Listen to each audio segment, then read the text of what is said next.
I was gonna start the review, but it's 7 o'clock, and here on the Upper West Side, they're cheering like crazy. So I guess I'll wait until they're done, and then I'll start the review. 1 second.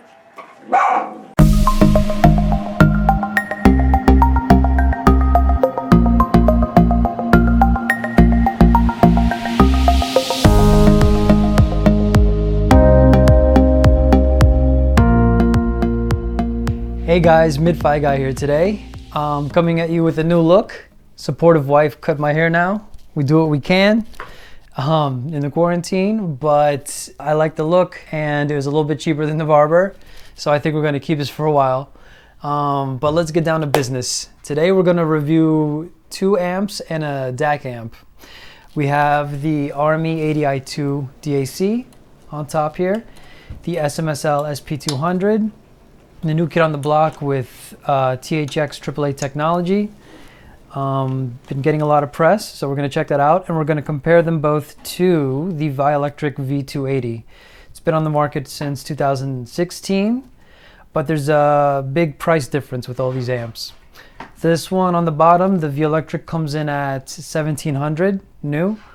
The SP200 is $289, big price difference there. The RME DAC amp, which does both, it has a price of around $1,200 new, maybe a little bit less now. And this is the first version, version 1. So we got the SMSL connected via high quality RCA cables. You know they're high quality because they're fat, they have golden, shiny golden tips, and they're really hard to take on and off the slots. So that means you know that they're high quality. Not really, but you know what I mean. And the Violectric here is connected via XLR Mogami cables to the RME. So we're going to do a lot of A/B testing, going back and forth. It's actually going to be ABC testing because we're going to check out the amp on the RMA as well. Okay, let's get right into it. My other videos are long, so let's keep this one short and concise as much as we can. I got my lighting kit here. I have no idea what I'm doing. I just I cranked them up on medium high. I think it's overblown, but tell me in the comments if it is. So, starting with the RME ADI-2, I'll say I'm always shocked how good the amp is. If I go from the Violectric, even the SP200, back to this, considering it's an all-in-one unit, you would expect these external amps to completely obliterate it, blow it out of the water. But I'm always shocked. I plug it in, I'm like, that sounds really, really nice, coming from this little box here. The same applies to the KN tube amp I have. Bigger doesn't always mean better. This really is an amazing piece of German engineering. I mean, you pay for it, of course, it's $1,200, but you get a nice all-in-one unit right there. To say it's perfect though, I couldn't say that. That's why you have separates. That's why you have the other amps. And I'll get into why that's the case. First of all, I'll say it doesn't sound as big or as wide. The sound stage is definitely smaller than the other amps. Any sort of reverb or echo, you don't get the same power or authority. It feels like a narrower, more intimate experience. Also, I'll say the transients aren't as good. Everything sort of blends together. The other amps are good at separating and imaging things out better. This one, the RME, it tends to just blend everything together. Not a strong suit, but you know, you don't really notice it until you start A/B comparing with other really high quality amps, or you just have an ear for it. Right off the bat, you're going to be more than happy with its performance. And due to less of a soundstage, you get more of an intimate feel. Jazz music, it sounds like you're in a tiny jazz club, sitting at a small table, sipping a whiskey, like you're right there, everything's close, it's not like a huge performance. For classical orchestral music, you feel more like you're in the front row or you're there during rehearsal. It's not a refined presentation. It's close to it, but not nearly as refined when you're talking about having an external amp. And even though this amp doesn't sound as sharp or as wide as the other two, it still has a very high, just enjoyable factor. I want to say most people would be happy with this amp's performance, or the amp in the RME DAC.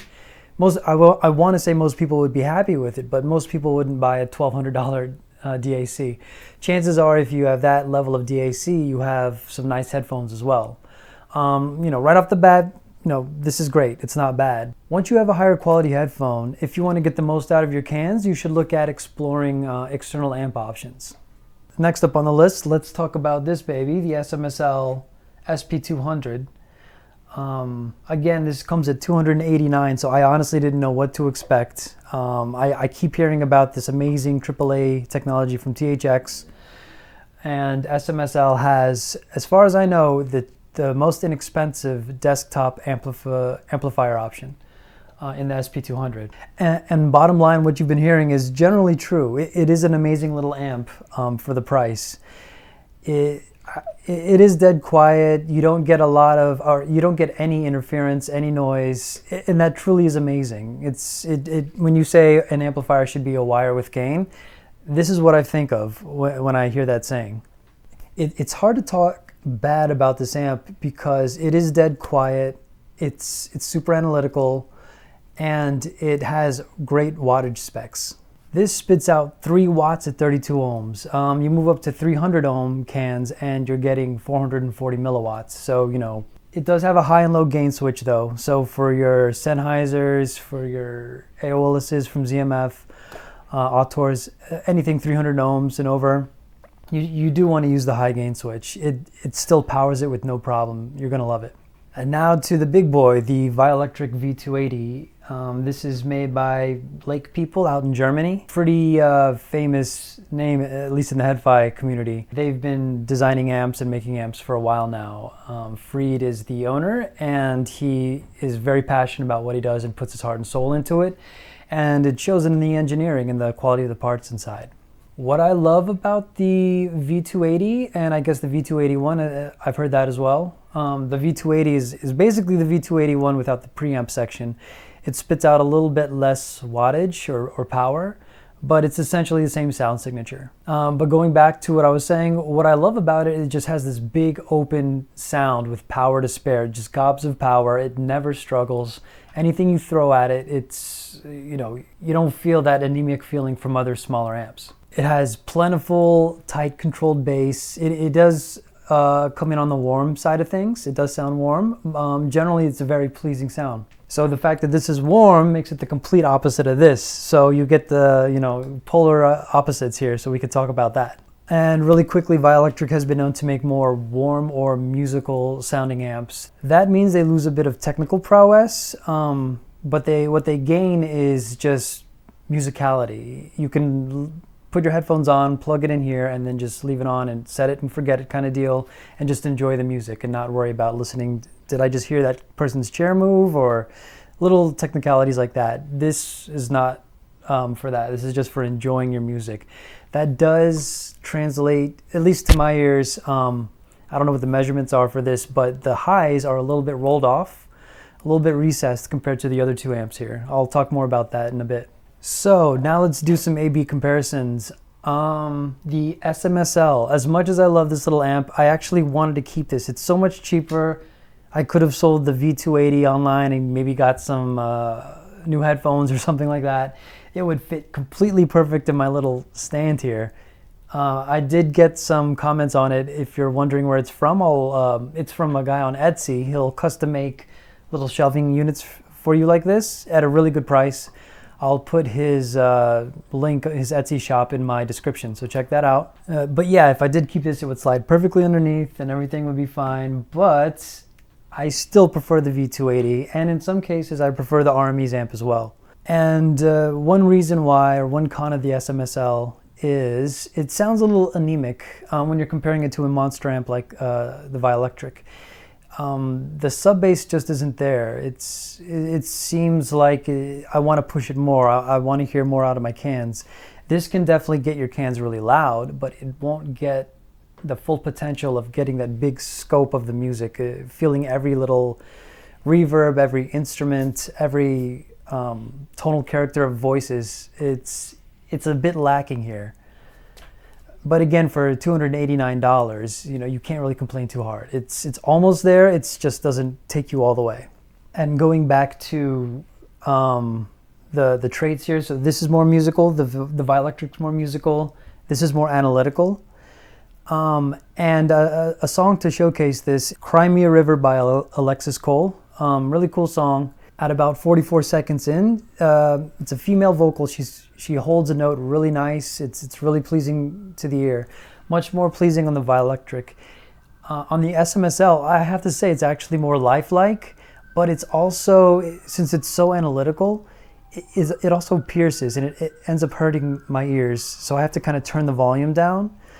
Depending on the headphones you use too. If I was on the Aeolus, it would be less of an issue. The Aeolus is great at making crap sound good. Not saying this is crap, but it has a tendency to smooth over things and just make everything you hear kind of pleasing. It's a really cool headphone. But with the planar, with the Arias, with the HD 6XXs from Sennheiser or Drop, I had to turn this down. It felt really lifelike, like I was in the room with her when she was making the record, but it wasn't as pleasing to hear, unfortunately. For big orchestral music on the SP200, it's great. There are parts where I really love it. It has a tendency to single out individual instruments in a great way, and you can just sit there and focus on how great the solo is. The imaging is spectacular. If I hear a cello in the background, I can hear that, and I just want to listen to that over the violin that's playing. It's a really cool kind of feature, I guess, with the SP200. It just comes along with the AAA technology. For example, Four Seasons, Allegro, first movement, there's a harpsichord in it, and there's a lot of great detail in that harpsichord. It's not necessarily the main instrument that's playing, or that you would usually give focus to, but now on this amp, I heard it in a different way that I haven't heard it before, and it was just spectacular to hear every single bit of detail from that harpsichord. And there's a song called Paganini by, and I'm going to mispronounce this, by Augustin Hadelich. It's basically just a violin playing by itself, a violin solo, and the S.M.S.L, it reproduces that violin with laser-like precision. It's really fun to listen to. I've never heard that song presented in such a way. It's really fun at first. After a while, it does get fatiguing. I have to turn it down, and then I switch amps to for example, the V280. Again, much more musical. I could listen to it for hours on end. I don't have to turn it down. I turn it to a place where it's comfortable to my ears, and I just let it sit and let it make its magic. And so for songs like that, the V280 knocks this out of the park. Comparing the SP200 to the RME, that song that I just mentioned, I actually enjoyed it on the RME even more than the SP200. As analytical as this is, you don't get the romance of the other two amps. You don't really feel the song as well as you, in my opinion, as you should. So the RME actually beat out the SP200 in that case for me, for that song. I really enjoyed this song on anything but the SP200. And let's talk about Mind Heist by Zach Hemsey. It's the theme song for Inception. So you know that song well. On the SP200, it's not as impactful as the other amps, but it's super analytical. Again, it's fun to listen to. You hear it in a different way you haven't heard before, but it doesn't have the same impact, doesn't have the same feeling. It's not as romantic again as the other two amps. It doesn't sound as it should. It sounds very cold. I don't want to say sterile, maybe a little sterile on the SP200. It just doesn't sound like you want it to sound. Again, it sounds cool, it's fun for a bit, but it's not enjoyable to me. Again, out of the cans, I'll just mention this again, the Aeolus, amazing synergy with the SMSL. Even though it's super analytical and cold, I'd say, the Aeolus kind of smooths everything out. Everything sounds really, really good. I plug the Aeolus into the other amps, and it's still a great experience, but there's a great synergy between these two pieces of equipment that I like, the SMSL and the Aeolus. So in all, I really like the analytical presentation of this amp on certain songs. It's fun. It's like a kitschy kind of thing. It's different, and it's not a bad, horrible experience. It's still enjoyable. And for most of you starting out, this is a great amp to start out with. I don't want to give you the impression you should never buy this amp. I wish this was available when I was starting my Head-Fi journey. But this is not a bad buy at all considering the price. It's an excellent buy. It's just not as romantic or not as full-bodied or not as impactful as the other amps, especially compared to the V280.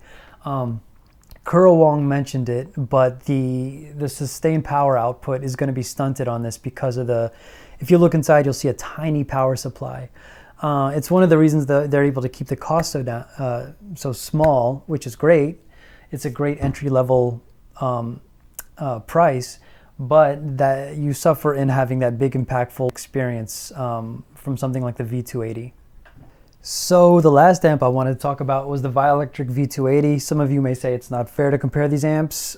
It's just good to get a point of reference of what else is out there, I'll say that. And I'm not just going to wax on by how amazing this is. I do love this amp, but it has its flaws. As big and as open and as powerful as this amp is, again, we'll go back to the recessed highs. There are times where I would listen to a song, like an EDM song or pop song on the S.M.S.L. and even the RME, and I'd be like, wow, I didn't get that experience on the V280, and that kind of threw me for a loop for a bit, considering the price. For example, Breathe by Telepopmusik, they're at the Kartell slow remix. At about 1 minute and 28 seconds in, there's a reverby electric guitar pick. Just kind of the note hangs there and you hear the reverb, and it's fun. That experience is a bit lost out on the V280. On the SMSL and the RME, you hear it in great detail, and the sparkle is there, especially on the arias. It's a joy to listen to, and I've always been listening to it balanced on the V280, and I just never really had that experience before, and I was like, I missed out on this. What else have I missed out on? Still, considering the rest of the song, this does give the bigger, warmer, more enjoyable presentation. You just lose that bit of sparkle at the tippy top. And back to Cry Me a River by Alexis Cole. It's a jazz song. You hear a bass in the background. You hear the slap of the string hitting the wood on the SMSL and the RME in better detail than you do on the V280. It's the little things like that makes the other two more analytical. This one especially, the SP200. You don't have that on the V280. So that's one thing you sort of lose out on, but it's not a thing you need to focus on. You don't need to focus on the slaps of the string. You need to focus on just enjoying the music, and is the sum better than the parts? And for me, the V280 is that. The overall experience is fuller. It's more satisfying. You end up just sitting back again with a smile on your face and just listening to your tracks. And I would say instruments shine better on the V280. There's a piano going on, there's a bass playing, and they don't hide behind the female vocals. They have that fuller bodied sound compared to the other two, which is, they're very analytical, but you don't feel them, they don't have the same impact as much coming from the V280. And even though the highs are a bit rolled off in a sense, because of that, you do end up enjoying the musicality of the other instruments more. I would say it equates to a smarter and better overall listening experience. Fried knows what he's doing, and you don't need to hear every analytical thing. It's sort of brilliant how they said, we'll take this away, but we're going to give focus to this because more people want to hear this. And this is just a point of proof, but when I was doing the ABC comparison, I was switching back and forth. I was just using the 1/4 inch jack. But with the other two, I would listen to a track, I would go back and forth and then make my notes. With the V280, I found myself like literally getting lost and forgetting that I was supposed to be doing a review. And I'd just sit there and enjoy the music and just keep it on play. The next song would come in, and then by maybe the 3rd or 4th song, I'd be like, oh wait, I'm supposed to be doing a review. I swear to you, I did not have that experience with the other two amps. With the V280, I did. And now for the summation, I'll start with the RME. As amazing as this is, it is amazing. It can power planars, hard to drive planars, the aria. You're not going to get every single ounce of capability from the aria, but it does power it, and you still have a really enjoyable experience. So if you don't have something that has the requirements of an aria, you have something less, trust me, you're going to get the same experience. It's going to sound amazing. That said, if you want your expensive headphones to sound their best, you should look at getting another amp. It's just gonna bring out more tones of the music that you've never really heard before. It's gonna have better imaging. It's gonna give better spatial placement of where the instruments are. And again, the RME tends to blend things together. You won't get that. I didn't get that on the other two amps at all. So in the end, you should notice better separation and refinement in going with an external amp. If you don't, then maybe your headphones didn't need that amp and you should return the amp and just save the money for another set of headphones. And I'll quickly say this about the RME and the S.M.S.L. If you want sustained bass response, if you're going to crank up that 5-band parametric EQ on the ADI-2, you're going to get the best results from a high quality external amp such as the V280, such as the GSX Mini, there's the Phonitor. They're going to have high level components that can deal with that sustained power output. The other two, they have nice internals, but not nice enough to just give you that sustained EDM bass track at high performance output. And last but not least, let's talk about the SP200 versus the V280. Let's talk point of diminishing returns. Again, this is 289. The SMSL is 289. The V280 is it starts at $1,700 USD. They sound very different, but to people who care about this stuff, if you're coming from an SMSL and you plug it into the V280, you may say, "What's the big deal? I hear a difference, but why does this cost over $1,000 more?" You need to sit there and listen to it, and if you have high quality cans, you'll definitely notice a difference. And I want to say it may be for you, but it may not. So we should compare topologies. The V280 has a lot more going on. Even though an amp is meant to be a wire with gain and the simplest path to this is usually desired from a technical standpoint, that doesn't always translate to a superior listening experience. Look at all the op amps, look at the caps, look at the dual toroidal power transformers. 4 internal amps for a true push-pull operation in the Violectric here. I'll say the V280 is like, if you're into watches, it's like a Rolex. It's a ton of great craftsmanship, attention to detail. It takes much more time to design and construct. And the S.M.S.L is like a quartz watch, I'll say. It punches way above its weight class considering the price. It does everything the Rolex does, in some cases a bit better for much, much less. But if you're a connoisseur and you appreciate the details, you appreciate the craftsmanship of a watch and just how the second hand just goes, it flows smoothly, you'll appreciate the refinement of something like a Violectric V280. If you've been exposed to higher end models, if you've been bitten by the watch enthusiast bug, then you start to notice the lack of refinement in something like a quartz watch, even though there's some nice quartzes out there. But you get exposed to higher end amps and you notice the lack of refinement in something with AAA technology. I don't want to say the technology in itself is bad. It's really good technology, but for this amp in particular, you notice a lack of refinement there compared to the V280. If you can afford a Rolex, go for it and enjoy all the benefits that a top class piece of equipment can provide you. If you want to make a smart purchase, plunk your cash down on the S.M.S.L SP200, call it a day, save your cash for something else, new headphones, a better DAC, down payment on a house. This S.M.S.L not only won't disappoint, it'll wow you for years to come. So that's it for my little solid state roundup. Everyone's been talking about the RME AAA technology. They're wondering how it fares to the kind of the old guard here, the Violectric kind of amps. Do you need to spend $1,700 on an amp? No, hell no. But if you want the next level, unfortunately you have to usually pay for it. As good as this is, the SP200, it's simply not as refined as something such as a Violectric here. And again, the RME, if you just want a single piece of equipment, if you have IEMs you need to power, this is amazing. Once you get that itch for something more, then look into these other two. But that ties it up for us here today. I want to get another review soon. The wife approved the new purchase just for testing, and then I have to sell it again. So we're going to see how this goes. Hopefully we can keep this kind of buy-sell thing going. Again, I'm Mid-Fi Guy. Have a great rest of your day, and I'll see you soon.